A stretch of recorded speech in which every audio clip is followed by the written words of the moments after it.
안녕하세요. 저는 저의 일을 열심히 하며 사는 30대 초반의 여성입니다. 얼마 전 대학교 친구에게 새해 복 많이 받으라는 전화가 왔어요. 저와 친구는 이런저런 사는 이야기를 하다가 같은 학교 선배였던 황시환 선배 이야기가 나왔어요. 친구는 황시환 선배가 결혼한 지 2주 만에 이혼했다며 1년 전에는 같은 과 후배인 아이니와 파혼하더니 또 결혼에 실패했다고 했어요. 그러면서 그 오빠는 외모도 잘생기고 말도 재밌게 잘하는데 도대체 왜 그렇게 결혼을 못하는지 모르겠다고 하며 저에게 너는 혹시 그 이유를 아느냐고 물어보더라고요. 저는 그 이유를 확실히 알고 있었어요. 어떻게 아냐고요? 사실 저는 황시한 선배와 2년 전에 결혼을 약속했다가 파혼을 했거든요. 제가 왜 파혼을 하게 되었는지 그 이야기를 듣게 되면 여러분들도 저와 아이니 그리고 최근에 이혼한 분의 선택을 충분히 이해하실 수 있으리라 장담합니다. 저의 예비 남편이었던 황시한 선배는 과에서 잘생기고 매너도 좋은 인기남이었어요. 저는 그런 예비 남편에게 한눈에 반했고 우리는 연애를 시작했어요.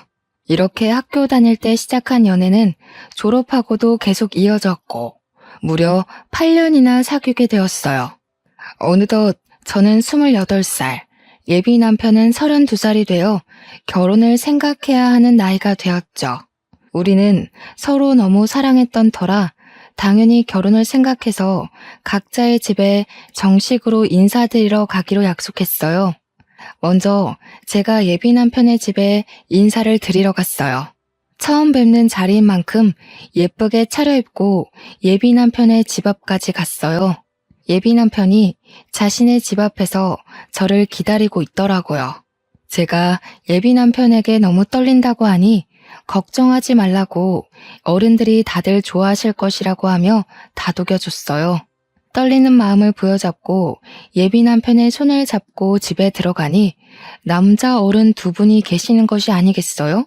예비 남편은 오른쪽은 아버지, 왼쪽은 고모부라고 하며 인사하라고 하더라고요. 저는 인사를 드린 뒤 설마 나온다고 고모부도 오신 거냐고 물으니 그게 아니라 오늘이 제삿날이래요. 저에게 제삿날이라는 말 한마디도 없이 인사하는 날짜를 잡은 것이 황당했어요. 하지만 어른들이 계시는데 그 자리를 박차고 나갈 수도 없는 노릇이라 일단 들어갔어요. 들어가니 고모부가 우리 장손이 드디어 여자를 데려왔다고 반겨주시더라고요.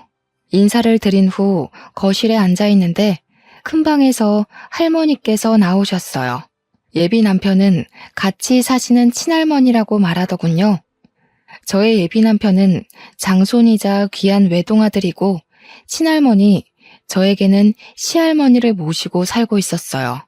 제가 예비 남편에게 어머니는 어디 계시느냐고 물으니 부엌에 계신다고 했어요. 인사를 드리러 예비 남편을 따라 부엌에 가니 제사상에 올릴 음식들이 식탁에 올려져 있었고 예비 시어머니는 제기들을 마른 수건으로 닦고 계시느라 정신이 하나도 없어 보이셨어요. 저는 처음 보는 제기들이 신기했어요. 사실 저희 부모님은 제가 태어나기 전부터 교회에 다니셔서 제기들을 TV나 책으로만 봤지 실제로 본 것은 처음이었거든요. 어머니는 이리저리 두리번거리는 저를 보며 미소를 지으시더니 다가와 네가 현정이냐며 시완이에게 이야기 많이 들었다고 하시며 반가워하셨어요. 그러시며 미안한데 오늘은 제사라서 바쁘니 일단 조금 도와달라고 하시며 앞치마를 저에게 주셨어요. 처음 뵙는다고 정장까지 입고 왔는데 보자마자 앞치마를 주시니 너무 황당했어요. 하지만 앞으로 시어머니가 되실 수도 있는 분이니 저는 그냥 아무 소리 않고 앞치마를 받았어요. 그렇게 저는 예비시댁에 처음으로 간 지 30분 만에 앞치마를 맸어요. 그리고 불편한 정장을 입고 부엌 바닥에 앉아 전을 부쳤죠. 예비 남편도 제 옆에 앉아 같이 전을 부치려고 했어요. 그런데 그 모습을 본 할머니가 부엌으로 바로 오시더라고요. 시완아, 남자는 부엌에 들어가는 것 아니다. 어서 나와. 불성사납게 이게 뭐 하는 짓이냐? 할머니, 그래도 현정이 처음 왔는데 힘들잖아.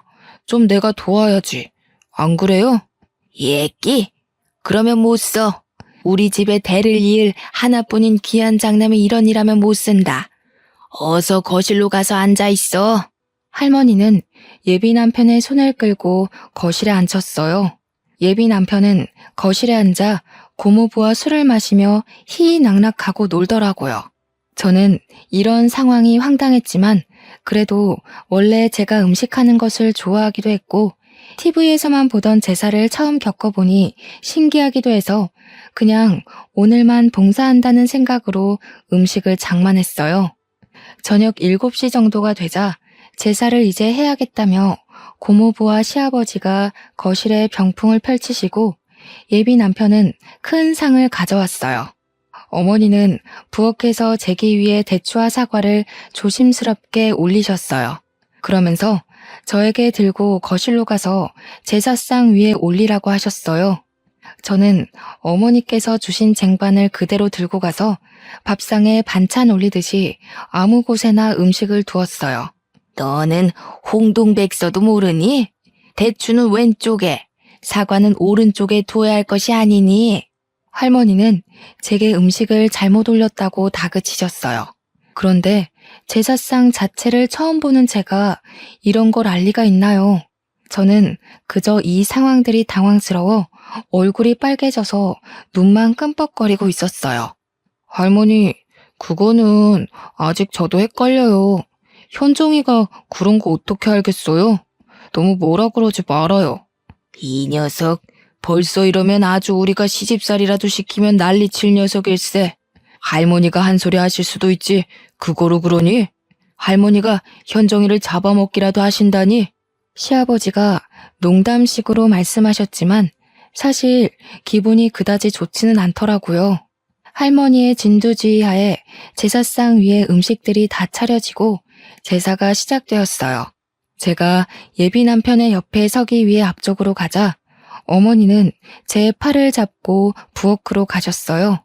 어머니는 여자들은 절할 때 부엌에 빠져 있다가 음식이 빠질 때 재빨리 음식을 나르고 저녁상을 펴야 한다고 하더라고요. 사실 저는 절을 굳이 안 해도 상관은 없었지만 그래도 음식은 어머니와 제가 다 했는데 정작 우리는 제사에 참여도 하지 못하고 부엌에 있으라고 하니 뭔가 재주는 곰이 부리고 돈은 주인이 받아가는 그런 묘한 기분이더라고요. 그래도 저는 제사를 한 번도 지내본 적이 없기에 원래 제사는 남자들만 하나 보다 생각했어요. 시아버지와 고모부, 예비 남편이 진지한 표정으로 절을 하고 향 위에서 술잔을 돌리는데 저는 그저 신기했어요. 그렇게 제사가 마쳐지고 어머니는 간단히 제사상을 정리한 후 큰 상 하나, 작은 상 하나를 차리셨어요. 그러고는 큰 상에는 수저를 4개와 반찬을 푸짐하게 두시고 작은 상에는 수저 2개와 약간의 반찬을 두셨어요. 고모부, 시아버지, 예비 남편, 그리고 시할머니는 큰 상에 자리를 잡으셨어요. 저도 예비 남편 옆에 앉으려고 하니 어머니께서 제게 잠깐만 부엌으로 와보라고 하시더라고요. 네가 잘 모르나 본데 제사 마치면 너와 나는 저 작은 상에서 먹는 거란다. 큰 상은 남자와 집안 어른들만 드시고 작은 상은 며느리들이 먹는 거야. 알겠지? 네 바빠서 같이 먹자꾸나. 어머니는 당연하다는 듯이 작은 상으로 가셨어요. 저는 이 상황이 이해가 되지 않더라고요. 우리 집은 남자와 여자는 평등해야 한다고 항상 교육하셨어요. 그래서 아빠와 엄마 그리고 제가 설거지도 항상 돌아가면서 했고요. 그런데 예비시댁은 남자는 부엌에 얼씬해서도 안 되고 심지어 밥도 따로 먹어야 한다니 이해를 하려야 할 수가 없었어요. 그렇게 이해가 되지 않는 식사를 마치니 할머니와 고모부와 시아버지가 큰 방으로 들어가시더라고요. 예비 남편도 저에게 잠깐만 기다리라는 표정을 짓더니 같이 큰 방으로 들어가고 거실에는 저와 어머니 둘만 있었어요. 어머니는 부엌에서 쟁반을 들고 와 모두가 드신 식기를 정리하시기 시작했어요. 어머니께서 거실에서 일하고 계시는데 가만히 있기도 뭐하고 해서 어머니를 도와 상을 치우고 정리했어요. 부엌에 가니 제기들이 쌓여 있었고 싱크대에는 설거지거리들이 한가득 쌓여 있더라고요. 어머니는 처음엔 저에게 제기 정리 좀 해달라고 하셨어요. 제기를 처음 본 제가 제기를 어떻게 정리해야 하는지 알 턱이 있나요? 모른다고 하니 어머니가 제기를 정리하시기 시작하셨고 저는 설거지를 했어요. 그렇게 1시간 정도 지나 부엌 정리가 끝났어요. 제가 설거지를 다 하고 고무장갑을 벗자마자 큰 방에서 예비 남편이 나오더라고요. 다 했어? 설거지할 거 많았을 텐데 고생했네. 벌써 밤 10시인데 이제 집에 가야 하지? 근데 어쩌지?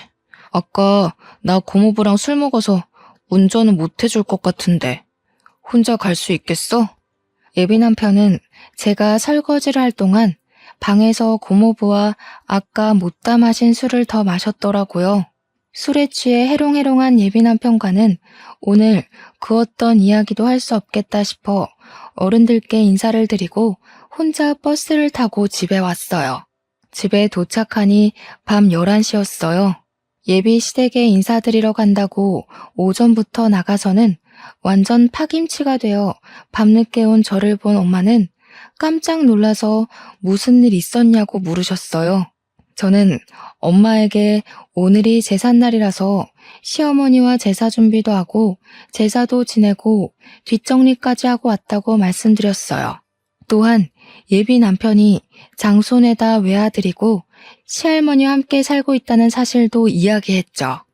엄마는 제삿날에 인사하러 오라고 말한 것도 기가 막힐 노릇인데 남의 집 귀한 딸을 제사 준비까지 시키고 뒷정리까지 시키냐며 화를 내셨어요.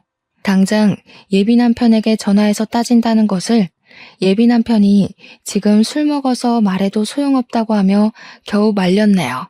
엄마는 한창 화를 내시다가 저와 예비 남편이 결혼하는 것은 진지하게 다시 생각을 해봐야겠다고 하시고는 주무시러 들어가셨어요. 엄마는 화를 많이 내셨지만 저는 그래도 예비 남편이 좋았어요. 제사라는 문화가 그다지 싫지만은 않았고 무엇보다 예비 남편을 너무 사랑했거든요. 예비 남편도 제게 너무 잘해주었고요. 그래서 그 뒤로도 저희는 잘 만났지만 엄마는 그날 이후 우리의 만남을 탐탁지 않게 생각하셨어요. 그리고 2주 정도가 흘렀어요. 예비 남편은 어른들이 다시 저를 집으로 초대했다고 토요일에 함께 가자고 하더라고요.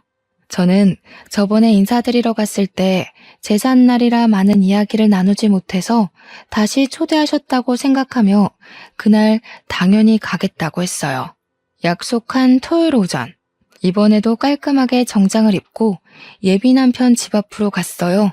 문을 열고 들어가니 현관에 신발이 가득 있었어요. 집 안에는 어른도 있고 아이들도 있었는데 어른들만 해도 20분 정도가 있으시더라고요. 저는 현관에서 신발도 벗지 못한 채 이게 무슨 일인가 싶어 어리둥절하게 서 있었어요. 예비 남편은 가만히 있는 제 손을 잡고 들어갔어요. 그러더니 당숙 할아버지, 작은 할아버지, 남원 작은 아버지, 천안 작은 아버지 등 그 자리에 계시는 모든 분에게 각각 인사시켰어요. 일단 인사를 하긴 했는데 워낙 많이 계시다 보니 나중에는 이분이 저분 같고 저분이 이분 같더라고요. 인사를 할 때마다 다들 저에게 맏며느리감이라고 하시며 앞으로 하나뿐인 장손 시완이와 결혼해서 자주 보자고 반기셨어요. 한창 정신없이 인사를 하는데 부엌에 계시던 어머니께서 나오시더니 잘 왔다고 반겨주셨어요. 그러고는 오늘은 증조 할아버지의 제삿날이라고 하시며 제게 앞치마를 주시더라고요. 그때 그 앞치마를 보자마자 뒤도 돌아보지 않고 나갔어야 했는데 저는 또 바보같이 그 앞치마를 건네받았네요. 그렇게 저는 또 불편한 정장을 입고 앞치마를 입고 부엌 바닥에 앉아 육전부터 시작해서 파전, 산적, 동태전, 가오리전 등 제가 평소에는 잘 먹지도 않는 전을 잔뜩 만들었어요. 그날은 친척들이 많이 오셔서 그런지 처음으로 이 집에 왔던 이전 제삿날보다 훨씬 더 많이 음식 장만을 했어요. 제가 그렇게 허리도 제대로 펴지 못하고 음식을 할 동안 예비 남편은 조카들과 놀고 게임을 하며 아주 즐거워하더라고요. 저는 분명히 인사를 드리러 왔는데 또 이 집 제사 음식을 장만하고 있으니 화가 나더라고요. 그런다고 이렇게나 어른들이 많이 계시는데 그냥 뛰쳐나갈 수도 없고 해서 답답한 마음에 한숨만 푹푹 내쉬고 있었어요. 그런 모습을 예비 남편이 보았는지 부엌으로 와서는 많이 힘드냐며 어깨를 주물러 주었어요. 제가 그럼 힘들지 안 힘들겠냐고 말하려는 순간 시할머니가 저와 예비 남편에게 오셨어요. 시완아, 장손이 부엌에 오면 못 써. 그리고 지금 조상님들 음식장만 하는데 어깨를 주무르고 이게 뭐 하는 짓이냐? 당장 거실로 가. 할머니, 우리 현정이 인사드린다고 예쁘게 옷 입고 왔는데 얼마나 힘들겠어. 현정이 예쁘게 좀 봐주라. 예끼. 아무리 그래도 어른들 계시는데 장손이 그러면 못 써. 시완이 너는 어서 나와서 당숙한테나 가봐라. 할머니는 장손인 예비 남편이 잠시라도 부엌에 오려고 하면 장손은 부엌에 있으면 큰일 난다며 얼른 내보내셨어요. 예비 남편은 당숙 할아버지에게로 가서 술을 받아 먹고 있더라고요. 그렇게 예비 남편은 거실에서 술을 먹고 노는 동안 저는 혼자 엄청난 양의 전을 만들었어요. 제사 준비를 다 마치고 제사상이 차려졌어요. 저번처럼 저와 어머니는 부엌에서 제사가 마쳐지기만을 기다린 뒤 제사가 끝나자마자 저녁상을 차렸어요. 저와 어머니, 여자아이들은 작은 상에서 밥을 먹고 예비 남편은 큰 상에서 친척들과 남자아이들과 함께 밥을 먹었죠. 밥을 다 먹고 상을 치우려는데 할머니가 저와 예비 남편을 부르시더라고요. 너희는 결혼을 언제 할 생각이니? 우려 할머니가 허락해 주시면 당장이라도 하지. 그래? 얘야, 우리는 혼수나 예단 아무것도 필요 없다. 너희 집이 괜찮다면 결혼식 관련 비용도 우리가 다 내마. 사실 저희 집안 형편이 그다지 좋지가 않았어요. 그래서 혹시나 예비시댁에서 과한 예단이나 혼수를 가져오라고 할까봐 내심 걱정을 많이 했거든요. 그런데 이 집의 최고 어른이신 할머니께서 제가 말씀드리기도 전에 다 필요 없다고 하시니 내심 기분이 좋더라고요. 단, 한 가지 조건이 있어. 반드시 이 집에 들어와서 살아야 한다. 저는 평일에는 회사에 있으니 저녁에만 집에 있을 것이고 주말에는 예비 남편과 데이트를 하러 나가면 되니 이 집에 들어와 어른들과 함께 산다는 것에 대해 큰 부담은 없었어요. 무엇보다 이 불편함을 다 이겨낼 정도로 예비 남편을 너무 사랑했어요. 게다가 제가 결혼을 앞두고 걱정을 많이 했던 예단과 혼수, 결혼식 비용 문제를 한 번에 다 해결할 수 있기에 할머니의 말씀에 알겠다고 바로 대답했어요. 그래, 며느리라면 당연히 그래야지. 너네 집은 제사 언제 지내니? 부모님이 교회 다니셔서 제사를 지내지 않아요. 사실 저는 제사 지내는 모습을 실제로는 처음 봐요. 제사를 한 번도 지내본 적이 없다고? 자고로 조상님께 예를 갖춰야 만사가 형통하는 법이다. 이런 조상님들도 모르는 근본 없는 것들. 에이, 할머니, 요새는 다들 제사 이렇게까지 안 지내. 제사 다 합쳐서 간소하거나 아예 안 하는 집도 많아. 명색이 황씨 가문의 장손이라는 사람이 그게 할 소리냐? 이것이 제사 안 지내는 근본 없는 년을 만나더니 애가 이상해졌네. 제사를 지내지 않는다는 이유로 친척도 아닌 할머니에게 근본 없는 년이라는 소리를 듣는데 너무 화가 나고 억울해서 눈물이 다 나오더라고요. 눈물이 터지려던 찰나 시어머니가 과일과 한과 따뜻한 차를 한 상 차려오셨어요. 어머니, 이제 다과 드세요. 그리고 현정이는 나 좀 도와주렴. 어머니께서 다과상을 들고 와서 할머니의 말씀을 끊으셔서 다행이었지. 만약에 그러지 않았다면 저는 그 자리에서 아마 펑펑 울었을 거예요.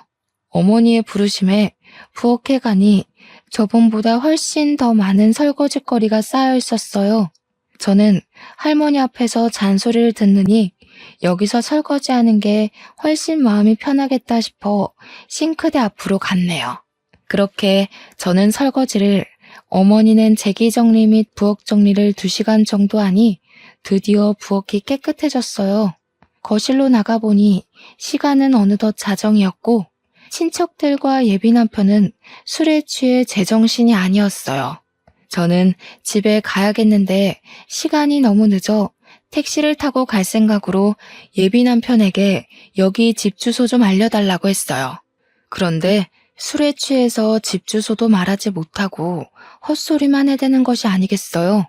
그러는 모습을 보신 친척들과 어머니도 오늘 너무 늦었고 여자 혼자 이 시간에 택시 타는 것도 위험하니 그냥 하룻밤 자고 가라고 하시더라고요.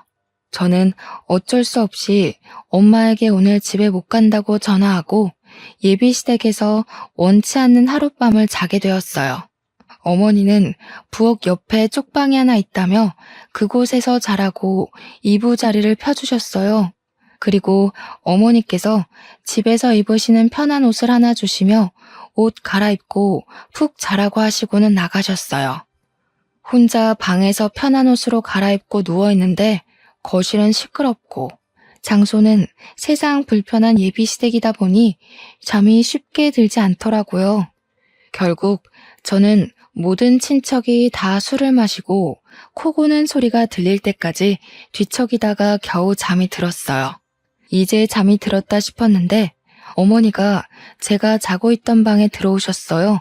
잠깐 나와 보라고 하시더라고요. 나와서 시계를 보니 새벽 5시였어요. 얘야, 우리 집은 며느리들이 새벽 5시에 일어나 음식을 준비하고 새벽 6시에 다들 밥을 먹는단다. 어지간하면 나 혼자 하겠는데 어제 무리를 했는지 몸이 안 좋아서 말이야. 미안한데 음식 준비 좀 도와주지 않으련? 어머니는 제게 부탁을 하면서도 계속 국을 끓이고 나물 반찬을 하느라 정신이 없으셨어요. 이미 저도 잠이 다 깼고 그 자리에 혼자 멀뚱히 서 있기도 다시 방에 들어가기도 좀 그러니 저도 어머니를 도와서 음식을 준비했어요. 우리 집은 아침, 점심, 저녁 모두 반찬이 최소 7개는 있어야 해. 황씨 가문이 큰 양반가라서 조상님들 때부터 그렇게 먹었다고 하더구나. 그리고 한번 사용한 음식을 다시 사용해서는 안 돼서 매일 끼니마다 조금씩 새로 해서 먹는단다. 끼니마다 새로운 반찬을 최소 7개는 만들어야 한다고요? 그래. 처음에는 나도 이거를 어떻게 해야 하나 했는데 하다 보니 반찬 7개는 금세 뚝딱 가게 되더라고. 너는 내가 봤을 때 손이 야무지니 나보다 더 잘할 거야. 어머니는 이미 저를 며느리로 생각하셨는지 제게 음식에 대해서 하나하나 알려주셨어요.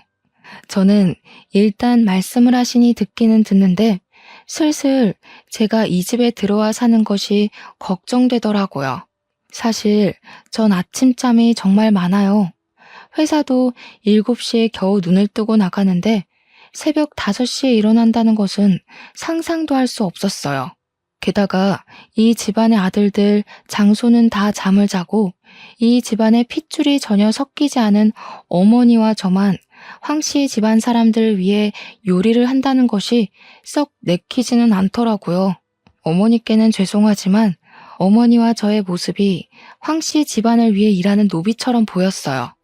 제가 이런 생각을 하는 동안에도 어머니는 쉴 새 없이 부엌 여기저기를 다니셨고 반찬이 7개나 있고 국이 있는 멋진 한 상을 뚝딱 차리셨어요.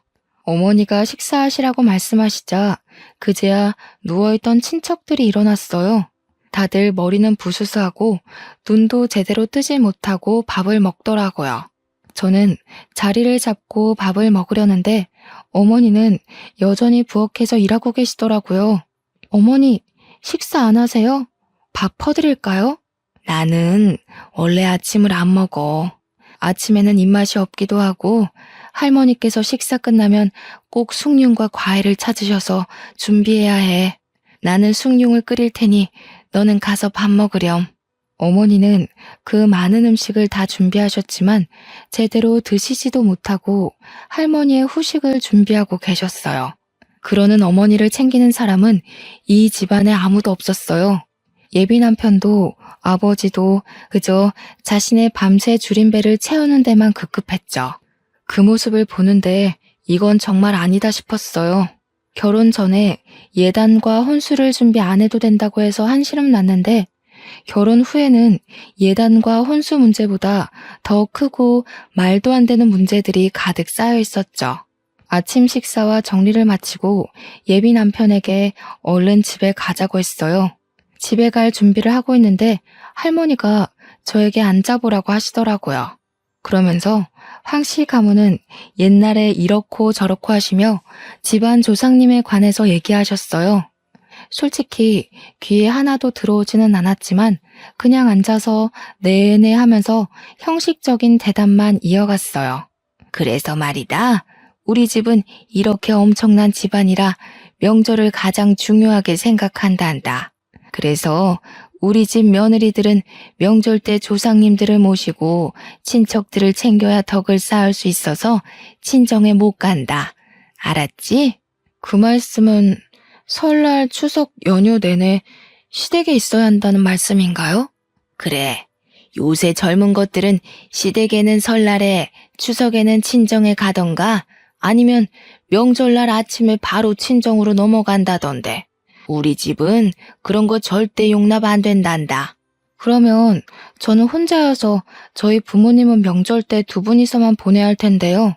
그 대신 명절 때 말고 명절 전주나 다음 주에 네 시어머니랑 번갈아서 친정에 한번 다녀와. 원래 옛날에는 처음에 결혼하면 3년간 시댁에 살면서 친정에 가보지도 못했다. 그래도 요새는 많이 좋아진 거야. 결혼한 지 1년도 안 된 새댁이 친정에도 가고 말이야. 저는 저를 이만큼 키워주신 것은 친정 부모님인데 그런 부모님께 명절 때 찾아가 보지도 못한다는 것이 전혀 이해가 되지 않았어요. 정말 이건 너무 아니다 싶었죠. 더 어이없는 건 예비 남편이었어요. 예비 남편은 할머니의 말에 고개만 끄덕이더라고요. 너는 이제 출가 외인이다. 결혼하면 이 시댁에 뼈를 묻고 살아야 해. 이제 친정은 있고 여기 시댁의 조상님께 충실하게 효를 행하며 살아야 한다. 그동안 저를 키워주신 친정은 있고 얼굴도 이름도 모르는 어쩌면 예비 남편 아니었으면 남남이었을 시댁의 조상님께 효를 행하며 살아야 한다니 정말 어이가 없더라고요. 그 뒤로도 할머니는 한참 동안 조상님과 며느리의 도리에 대해 설교를 하셨어요. 할머니, 이제 우리 일이 있어서 나가봐야 해. 우리 장손 오늘 일이 있었어? 그래, 어서 가봐. 너도 같이 가려무나. 참, 우리가 다음 달에도 제사가 있단다. 날짜는 장손에게 듣고 그때도 꼭 와야 한다. 할머니께서는 저에게 다음 달에도 제사가 있으니 반드시 참석하라는 말을 하시며 잘 가라고 하셨어요. 예비 남편의 차에 타서 곰곰이 생각해보니 이 모든 상황이 너무 어이없더라고요. 저는 분명히 결혼 전 인사를 드리러 왔는데 인사는커녕 제사 음식 장만하고 부엌에서 일하고 아침상 차리고 다음날 예비 시댁에서 나온다는 것이 말이나 되는 상황인가요? 우리 할머니가 좀 말이 많으시거든. 그래서 할머니 말이 더 길어질까봐 내가 적당히 둘러대고 잘랐어. 그래. 그런데 인사 와서 제사 지내고 온다는 것이 좀 그러네. 왜? 힘들어서 그래? 이거 한 번 가지고 그러면 어떡해. 우리 집은 1년에 제사가 12번, 명절 2번 해서 1년에 총 14번 제사를 지내야 하는데 앞으로 어쩌려고 그래. 이제 제사 문화에 적응해봐. 1년에 14번이나 이런 제사를 지낸다고? 그래도 네가 제사를 2번이나 와서 어른들한테 잘 보여서 그런지 친척들이 다들 너무 좋은 며느리감이라고 칭찬하시더라. 며느리감? 응, 최고의 며느리감이래. 할머니와 친척들 모두 너를 며느리로 생각하시는 거지. 우리 집 며느리 테스트 합격한 거 축하해. 어? 며느리 테스트? 응, 며느리 테스트. 내가 이 집안의 외동아들에다 장손이라 아무 여자와 결혼 못 시킨다고 내가 여자를 데리고 오면 테스트를 한다고 하셨거든. 그래서 제삿날에 인사하러 오라고 해서 어떻게 행동을 하는지 우리 친척들과 잘 어울리는지 테스트를 한 거야. 그럼 나 통과했으니 기뻐해야 하는 거야? 그럼 현정이 너는 우리 집 며느리 테스트에 처음으로 합격한 거야. 예비 남편은 신나서 이야기하는데 저는 듣고 있자니 너무 어이도 없고 황당하더라고요. 무슨 조선시대의 세자가 결혼할 때 양반집 교수들 여럿 모아놓고 삼간택 치르면서 세자빈 뽑는 것도 아니고 남녀 평등을 외치는 이 21세기에 며느리 테스트라뇨. 아, 그리고 사극에서 보면 조선시대 때 세자빈 간택에 통과하면 별궁으로 들어가서 결혼 전까지 왕실 교육을 받잖아. 그것처럼 우리 집도 옛날부터 며느리가 될 사람에게 결혼 전에 우리 집으로 오게 해서 교육을 받게 했어. 그니까 다음 달에 제사도 꼭 참석해서 와서 어른들 모시는 것도 배우고 해야 해. 너는 제사를 한 번도 지내보지 않아서 더 많이 배워야 할 수도 있겠다. 다음 달 제사가 일요일이니까 금요일부터 우리 집에 와서 금, 토, 일 같이 생활하면서 할머니, 어머니한테 배워. 할머니도 예비 남편도 뼈대가 굵은 양반 가문의 집안이라서 며느리들은 교육을 받아야 한다며 제사 음식 장만을 도우라는데 빨리 이 집 며느리 자리에서 도망가야겠다는 생각뿐이었어요. 바로 헤어지자고 말하고 싶었지만 8년간 사귀었던 정도 있었고 전날 잠을 거의 못 자서 너무 피곤해서 일단 바로 집으로 갔어요. 집에 오니 엄마는 저번에는 시댁에 인사드리러 간다 해놓고서는 11시에 파김치가 돼서 오더니 오늘은 아예 그 집에서 잠을 자고 왔냐고 뭐라고 하시더라고요. 저는 이 결혼하지 않겠다면서 어제 제사 지낸 이야기부터 아침에 할머니께 들었던 이야기까지 모두 다 하나도 빠짐없이 말씀드렸어요. 부모님은 이게 무슨 경우냐며 지금도 이러는데 결혼하고 정식으로 그 집 며느리 되면 혼수와 예단을 하지 않았다는 핑계로 시집살이 호되게 시킬 것 같다고 하셨어요. 특히 엄마는 절대 이 결혼 못 시킨다고 결사 반대를 하셨어요. 그리고 아빠는 저의 이야기를 다 듣고는 혼자 곰곰이 생각하시더니 예비 남편에게 똑같이 복수해야겠다며 다음 주 일요일에 집으로 초대하라고 하셨어요. 저는 아빠에게 어떻게 하실 것이냐고 물었지만 아빠는 아무래도 계획을 말씀해 주시지 않았어요. 다음 주 일요일, 아직 예비 남편이 올 시간이 한참 남았는데 아빠와 엄마는 옷을 차려입고 계시더라고요. 그러면서 오늘 교회 갈 건데 너와 시완이도 같이 가야 하니 옷 입고 준비하라고 하시더라고요.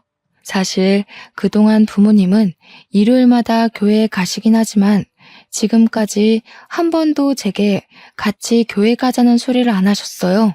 교회는 부모나 다른 누군가가 강요로 해서 다니는 것이 아니라며 나중에 제가 다 크고 마음에서 교회에 가고 싶은 마음이 생겼을 때 그때 다니라고 하셨죠. 물론 그런 마음이 생기지 않는다면 평생 다니지 않아도 된다고 하셨어요. 그러던 부모님이 갑자기 교회에 가자고 하니 의아하긴 했지만 그냥 부모님이 다니시는 교회를 우리에게 소개해 주시려고 그러는가 보다 싶어 저도 갈 준비를 했어요. 제가 외출 준비를 하는데 예비 남편이 집 앞에 와 있다고 전화를 하더라고요. 그래서 부모님께 말씀을 드리니 부모님은 그럼 지금 교회에 가자고 하셨어요. 예비 남편은 집에 인사를 드리러 왔는데 갑자기 부모님이 교회에 가자고 하시며 차에 태우시니 당황하더라고요. 저 근데 현정이가 교회에 다니는 줄 몰랐네요. 부모님은 다니셔도 현정이는 다니지 않는 줄 알았는데. 현정이는 안 다니고 우리만 다녀요. 현정이도 오늘 처음 가는 거요. 예비 남편은 계속 이해가 안 된다는 표정을 지었고 저 역시 아빠가 왜 이러시는지 몰라 가만히 있었어요. 저와 예비 남편은 그렇게 부모님을 따라 1시간 반 동안 같이 예배를 보고 교회 사람들과 같이 밥도 먹었어요. 그렇게 교회에서 3시간 정도 보낸 후 다시 집에 왔는데 예비 남편의 표정이 그다지 좋지 않더라고요. 그 모습을 본 부모님은 예비 남편에게 잠깐 거실에 앉아 표정이 왜 이리 좋지 않냐고 물어보셨어요. 사실 저희 집안은 대대로 불교 집안이고 교회를 그다지 좋아하지 않습니다. 그런데 일방적으로 교회를 데리고 가시니 기분이 좋지는 않습니다. 인사를 드리러 왔는데 교회를 데리고 가니 기분이 좋지 않았나? 그래, 그럴 수 있지. 그럼 자네 집에 갔던 우리 딸 기분은 어땠을 것 같은가? 무슨 말씀입니까? 우리 딸은 교회는 다니지 않았어도 기독교인 부모 만나서 제사를 한 번도 지내본 적이 없는 아이일세. 그런데 인사드리러 간 그런 딸에게 제사 준비를 2번이나 시켰다고 해서 일부러 이런 자리를 만들었네. 제 생각에는 현정이가 앞으로 저와 결혼하면 제사상을 차리고 해야 하는데 미리 우리 집의 가풍에 대해 경험해보는 것이 좋지 않을까 해서 그렇게 한 것입니다. 그래? 그럼 자네도 앞으로 현정이와 결혼할 사이니 매주 일요일 우리와 함께 교회에 가자. 솔직히 1년에 14번 제사보다 매주 교회가 훨씬 낫지 않나? 매주 같이 교회를 가자고요? 저희 제사는 고작 한 달에 한 번이지만 교회는 매주인데 어떻게 이게 더 괜찮습니까? 가서 앉아만 있으면 되는데 제사상 차리고 설거지하는 것보단 훨씬 낫지. 안 그런가?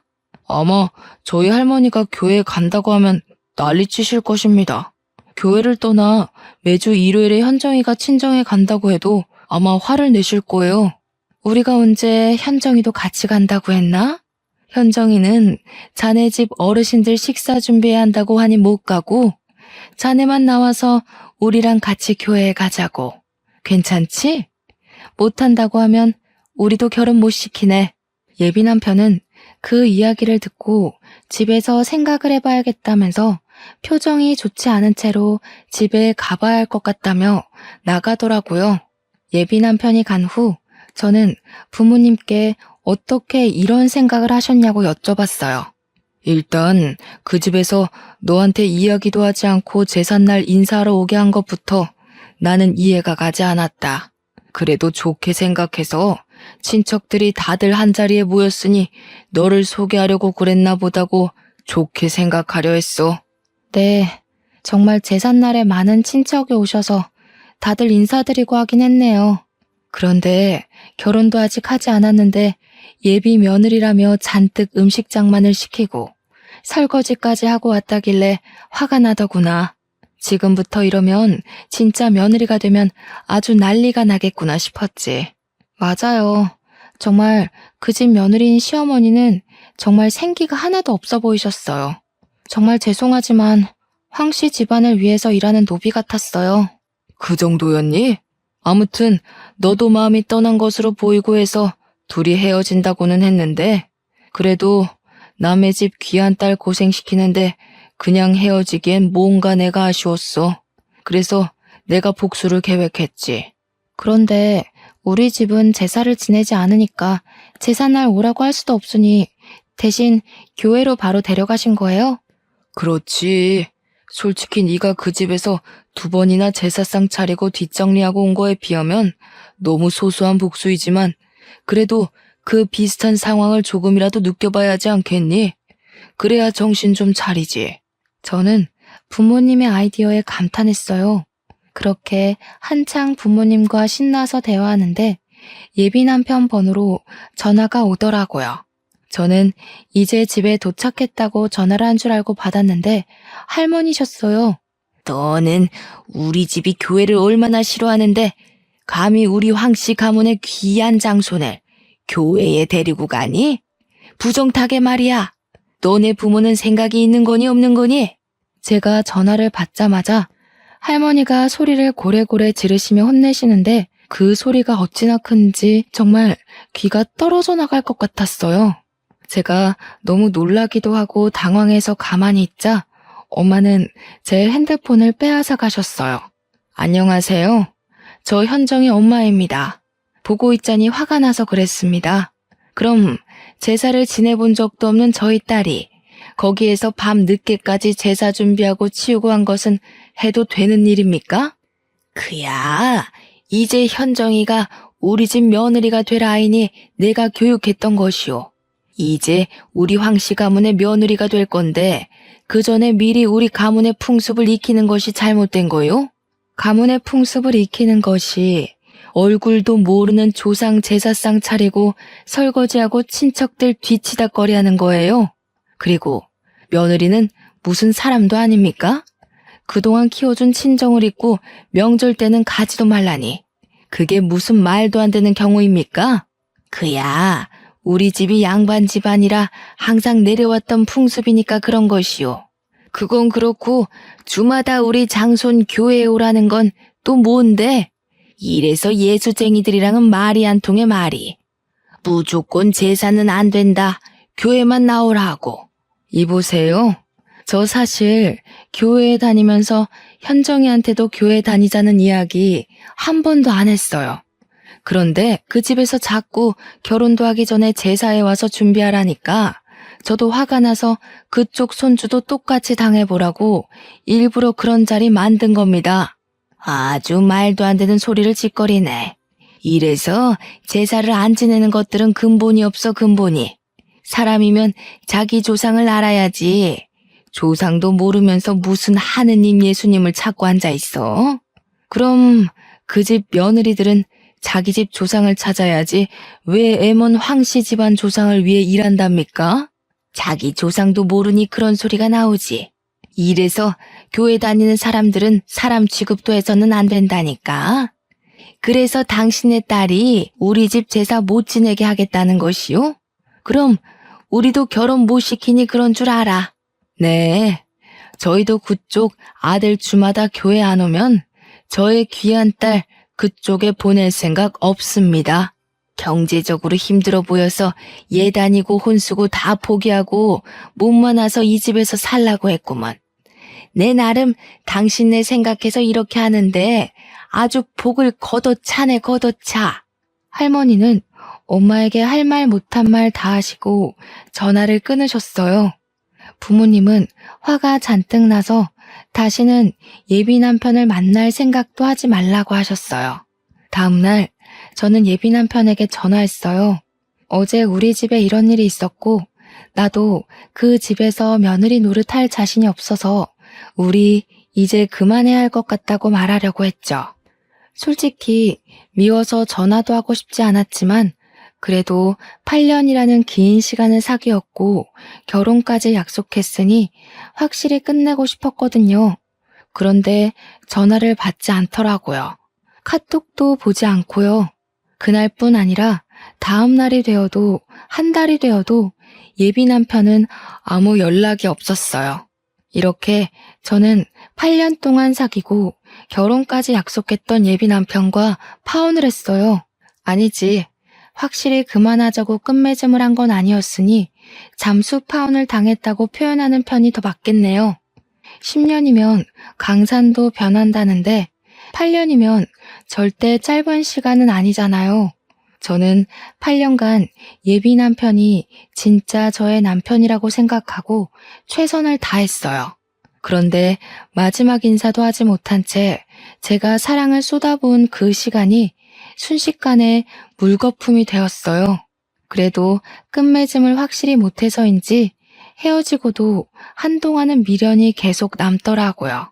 그래서 1년가량은 예비 남편을 그리워하기도 하고 원망도 하며 그렇게 눈물 속에서 시간을 보냈었네요.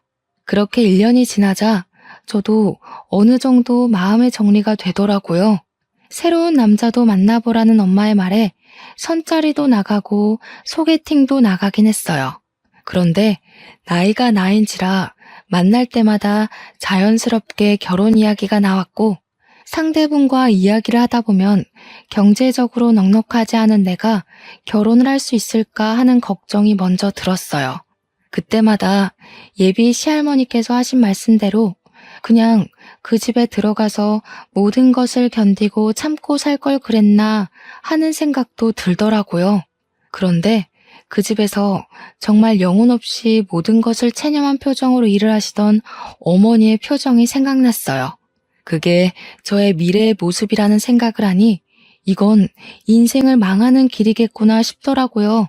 제가 본 그 집의 며느리는 자신의 조상 받드는 데 쓰는 일종의 도구이자 노예 같았어요. 그리고 할머니는 제사로 조상님께 덕을 쌓아야지 만사가 형통한다고 하셨지만 제사 열심히 지내는 그 집의 작은 아버지들, 고모부는 다 이혼해서 혼자 살고 계시더라고요. 과연 이러한 모습이 잘 풀리는 집안의 모습일까 하는 생각이 들더라고요. 제가 만약에 결혼해서 그 집 며느리로 있었다면 기가 막힌 황씨 가문의 가풍이 싫어서 저 또한 이혼했을 수도 있겠네요. 어쩌면 조상님 제사상 공들여 지낸 예비 남편 집보다 제사상 한 번 차려본 적 없는 우리 집이 조상님의 도움을 더 많이 받지 않았나 하는 생각이 들어요.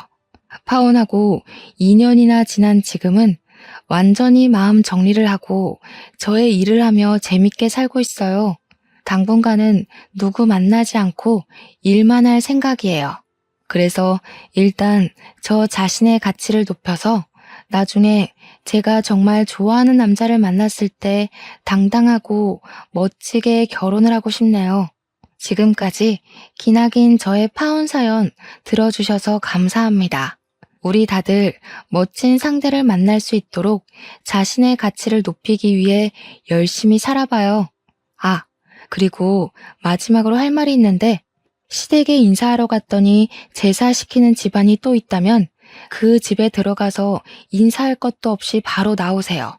제가 겪은 고생들 겪을 확률 99.99%예요. 꼭 도망가세요.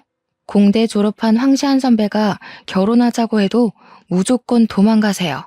그 집에 노예처럼 살고 싶으시다면 상관없지만 그게 아니라면 반드시 도망가세요.